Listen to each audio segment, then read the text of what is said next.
저 말인가요? 내 이름은 종타쿠 오덕이죠. 우리 종대 여러분, 오늘 하루 어떠셨나요? 오늘은 인기 애니메이션 규메르카라의 제니치 몸속에 요리치가 들어간다면 어떨지에 대한 가상 시나리오 6부입니다. 이 영상에는 원작의 스포일러와 개인적인 견해가 있으니 그 점 유의하시길 바랍니다. 大丈夫ですか? 그럼 시작해볼까요? 저번 영상에서는 혈기와 기할 때의 총력전이 시작되고 제니치 요리치가 상위 도마를 퇴치하는 것까지 전개했었죠. 저번 영상을 보지 하신 분들은 보고 오신 게 이 영상을 이해하고 즐긴 데 수월하니 보고 온 것 추천드리고요. 이 가상 시나리오 컨텐츠는 원작의 고증을 철저히 따가는 매끄러운 진행되지 않기 때문에 어느 정도의 설정으로나 능력치 보정은 이해해줬으면 좋겠습니다. 그럼 오늘의 가상 시나리오 시작하겠습니다. 탄지로가 해외호흡으로 코쿠시보에게 뛰어들자 코쿠시보는 여유롭게 그 공격들을 피해버렸고 그저 실소가 터져나오게 되었죠. 자신이 두려워했던 해외호흡이 이토록 형편없이 계승되었다는 것에 지금껏 왜 자신이 해외호흡에 대한 열등감을 가지고 있었는지 허무한 마음이 들었습니다. 탄지로는 아무리 공격을 해도 자신의 검술이 먹히지 않자 절망스러운 기분이 들었는데 코쿠시보는 진정한 검술에 그걸 보여주마 라고 하며 달의 호흡을 시연했죠. 그렇게 코쿠시보가 가볍게 달의 호흡을 휘두르자 수많은 초승달 모양의 장벽들이 날아와 탄지로를 덮쳤고 탄지로가 해외호흡으로 방어를 해왔지만 몸 곳곳이 참격이 베이고 말았습니다. 탄지로는 이 압도적인 실력 차이에 도저히 저 혈기는 이길 수 없다는 걸 알았고 온몸에 힘이 풀려 주저앉게 되어버렸죠. 코쿠시보는 이로써 해외호흡은 달의 호흡에게 패배하게 되는구나 라고 하며 주저앉아있는 탄지로에게 다가와 칼을 휘두르려고 했는데 그 순간 엄청난 속도로 누군가가 뛰어오고 있다는 것을 알았고 코쿠시보는 방어 태세를 취하며 긴장을 했습니다. 그런데 순간 누군가가 자신을 스쳐 지나갔고 코쿠시보는 자신의 눈이 제대로 따라잡지 못했다는 것에 당황했죠. 요리치는 탄지로를 안고 코쿠시보에게서 멀찍이 떨어진 쪽으로 옮겨놓았고 다시 코쿠시보 쪽으로 저벅저벅 걸어나갔습니다. 코쿠시보는 방금 그 속도는 번개호흡인가? 그 정도까지 빠른 이동을 하다니 믿을 수가 없군 이라고 했죠. 요리치는 묵묵히 계속해서 코쿠시보 쪽으로 다가가 이글거리는 눈으로 쳐다보게 되었습니다. 코쿠시보는 번개호흡의 최강의 천재란 자와 번개호흡을 사용하는 검사를 내가 혈기로 만들었었는데 그들은 결국 혈기로서 오래 살아남지 못했지. 번개호흡은 그저 그런 검술이라는 거다 라고 말했죠. 요리치 속에 있던 제니치는 저자가 우리 할아버지와 카야코를 혈기로 만든 장본인 용서 못해 라고 분노했습니다. 요리치는 제니치에게 미안하다. 저자는 바로 내 쌍둥이형인 미치가츠. 예전 저자를 베어버릴 기회가 있었지만 사사로운 인간의 정 때문에 결국 베지 못했고 그 결과 수많은 사람들을 죽게 만들고 혈기로 만들게 되었구나 라고 했죠. 요리치는 오늘로써 형의 악행을 끝내고 혈기의 세상을 박살내주겠다는 생각으로 번개호흡을 시연했습니다. 코쿠시보는 고작 번개호흡으로 나를 이길 수 있겠느냐며 달의 호흡을 시연해 수십 개의 참격을 날렸죠. 요리치는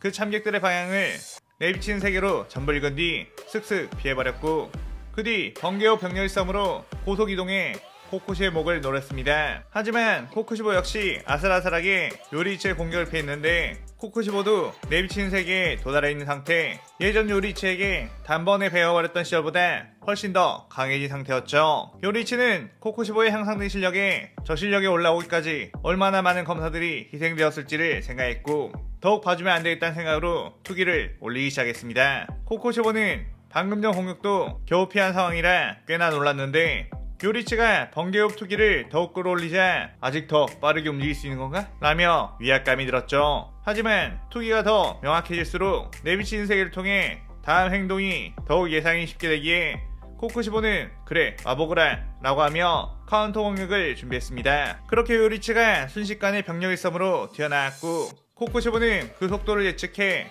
카운터를 날리려고 했는데 그 끝에서 요리치는 급 제동을 걸어 멈춘 뒤 한 박자 늦게 다시 병력 일섬으로 코쿠시보를 베어버렸죠. 요리치 역시 내비친 세계로 코쿠시보가 카운터 공격을 준비하고 있다는 것을 알았고 그 타이밍을 일부러 흘리게 한 거였습니다. 코쿠시보는 요리치에게 베인 곳에서 불타는 듯한 엄청난 고통이 느껴졌고 이 감각은 마치 예전 요리치에게 배웠던 것과 비슷했죠. 요리치는 그 기회를 놓치지 않고 3연속 병력 일섬으로 코쿠시보 주변을 왔다갔다 하며 베어버렸고 코쿠시보는 고통에 몸부림치게 되었습니다. 겨우 자신의 완성된 달의 호흡이 요리치의 산물인 해외호흡을 이겨냈는데 웬 갑자기 번개호흡이 자신의 검술을 깨부셔버리니 결국 최강의 검술은 번개호흡이었나 생각이 되었죠. 자신이 무시해왔던 번개호백에 무너질 위기가 찾아오자 코쿠시보는 이대로 질 순 없다며 모든 기기를 폭파시키게 되었고 결국 괴물의 모습으로 변하게 되었습니다. 이미 코쿠시보는 검조차 버리게 된 상황, 압도적인 혈기술을 사용해 주변을 조토화시켜버렸고 요리치는 검사의 긍지를 버리고 괴물이 된 코쿠시보의 모습에 마음이 너무나 씁쓸했죠. 그의 요리치는 제니치에게 너의 기술을 빌려가겠다 라고 말한 뒤 번개 후 활의 신을 시전했고 엄청난 속도로 뛰어가 순식간에 코쿠시보의 목을 베어버렸습니다. 그러면서 요리치는 소멸해가는 코쿠시보에게 형님 죄송합니다. 더 일찍 보내드리지 못해서 이런 괴물의 모습까지 되었네요 라고 했죠. 그제서야 코쿠시보는 번개 후 꼬맹이 몸속에 들어있던 게 바로 요리치의 혼이라는 것을 알았고 번개호흡이나 해호흡이 뛰어났던 게 아니라 그저 요리치가 뛰어났던 거라는 걸 알자 오히려 마음이 편해지며 소멸하게 되었습니다. 한편 전면전이 시작되고 무잔 역시 이번 기회에 귀살대를 섬멸해버리겠다는 생각으로 전투에 참전해 수많은 검사들을 상대해버리고 있는 상황. 강한 주들이 모여 무잔을 맞상대했지만 압도적인 신체력과 재생력을 사용하는 무장에게는 전혀 데미지가 가지 않는 데 했죠. 주들은 도대체 목을 베어도 곧바로 재생해버리는 저런 혈기를 어떻게 퇴치하느냐며 당황했고 유일한 방법은 시간을 끌어서 태양이 뜰 때까지 기다릴 수밖에 없다고 했습니다. 하지만 아직 태양이 뜨려면 한참이나 남았고 무잔 역시 바보가 아니었기에 그 시간까지 이곳에 있을 이유도 없었죠. 무잔은 역시나 귀살대주들이 모였다고 해도 자신을 위협할 만한 검사는 없다는 것에 서서히 이들을 말려 죽여 혈기와 인간의 극명한 차이를 보여주겠다고 생각해 촉수를 날려댔습니다. 그때 요리치가 병력 일섬으로 튀어나와 그 촉수들을 베어버렸고 무잔의 앞에 고고히 막아섰죠. 무잔은 니네 혁은 뭐냐며 왠지 아주 기분 나쁜 기운을 가지고 있다며 요리치를 향해 촉수를 집중해서 날렸는데 요리치는 번개호흡 회전격으로 그 촉수들을 전부 갈아버렸습니다. 그 뒤 요리치는 병력 일섬으로 무잔의 몸을 베어버렸는데 요리치의 혁도는 무잔에게 큰 상처를 입혔고 무잔은 오랜만에 겪는 혁도의 힘에 예전 자신을 발라버렸던 태초의 해옥 검사가 떠올라 아찔했죠. 그렇게 요리치는 번개호 활의 신 병력일섬 회전격을 이용해 무잔의 몸을 베어버리고 또 베어버렸는데 아무래도 제니치의 몸을 사용하고 있던 터라 기존 요리치의 몸으로 베었던 것보다 효과가 적을 수밖에 없었습니다. 그리고 또한 절대 지치지 않던 요리치의 오리지널 몸과 다르게 제니치의 몸은 다른 일반인들보다는 단련이 되었지만 수많은 혈기들, 특히 도우마나 코쿠시보까지 연속해서 상대했던 터라 꽤나 몸에 과부하가 걸려있는 상태였죠. 요리치는 지금 계속 무장을 몰아쳐야 하는데 제니치의 몸은 굉장히 버거워한 상황. 그때 요리치에 의해 고통을 당하는 무잔의 모습을 보고 희망을 얻은 귀살대주들이 뛰어들어 무잔에게 공격을 퍼붓었고 요리치는 제니치의 몸을 조금 회복시킬 시간을 벌 수 있었습니다. 그때 무잔은 오히려 요리치가 쉬고 있는 틈을 타 도망가야겠다는 판단을 했고 자신의 본능적인 감각이 말하길 예전 요리치와 같이 저 녀석만이 현재 나를 죽일 수 있는 인물이라는 걸 알았기에 또다시 여기서 벗어나 저 녀석이 수명이 다해 죽을 때까지 숨어 지내며 힘을 키워야겠다고 생각했죠. 그렇게 무잔은 엄청나게 강한 기기를 모은 뒤 강력한 공격을 하려는 듯 했고 귀살대주들은 큰 공격이 올 거라며 모두 무잔에게 물러서서 방어태세를 갖추게 되었습니다. 그런데 그때 요리치는 무잔을 막아! 저 녀석 도망치려고 한다! 라고 외쳤고 무잔은 훗 정답이다 라고 하며 곧바로 빤스런 시전했죠. 요리치는 이대로 놓치면 또다시 비극적인 역사가 계속된다는 생각에 그대로 번개호흡으로 뛰어나갔고 도망가는 무잔을 활의 신으로 베어버렸습니다.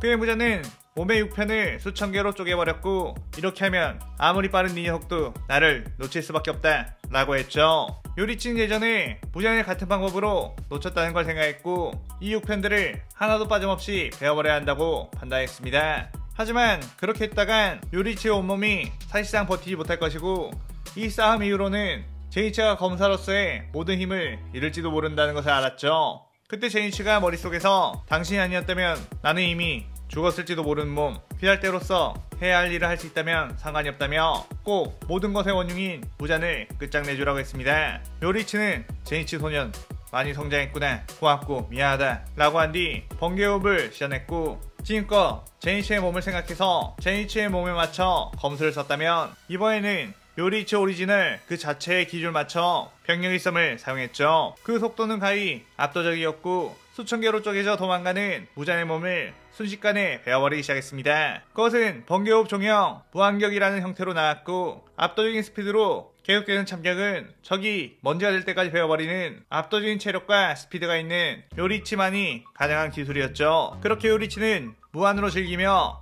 무잔의 몸을 베어버렸고 마지막 남은 무잔의 육편을 베어내자 비로소 무잔은 모든 세포가 말살되게 되었습니다. 무잔이 이 세상에서 사라지며 영혼의 형태가 되자 무잔은 저딴 꼬맹이 녀석에게 최후를 맞아다니 영혼토록 저주해주겠다며 소리쳤는데 무잔의 영혼 앞에는 요리치의 영혼이 스르르 나왔고 제니츠 신세 많이 졌다. 무잔의 영혼까지도 내가 끝까지 책임지고 데려가마 라고 하며 이별을 고했죠. 그렇게 무잔의 고통스러운 비명이 희미해지자 제니츠는 온몸에 힘이 빠져 풀썩 쓰러졌고 뒤늦게 달려온 귀할대 주들은 제니츠에게 정말 큰일을 해냈다며 네가 귀할 때의 영웅이라고 했습니다. 제니츠는 제가 한 게 아니에요 라고 했지만 주들은 모두 제니츠가 겸손을 떠는 거라 생각했죠. 그 후로 제니츠는 겨우 걷는 정도만이 가능했고 달리기를 할 수도 없을 만큼 다리의 모든 힘줄이 약해진 상황. 탄지로와 인간으로 돌아오게 된 네이코는 그런 제니츠를 부축하며 예전 지구로가 제니츠를 데려가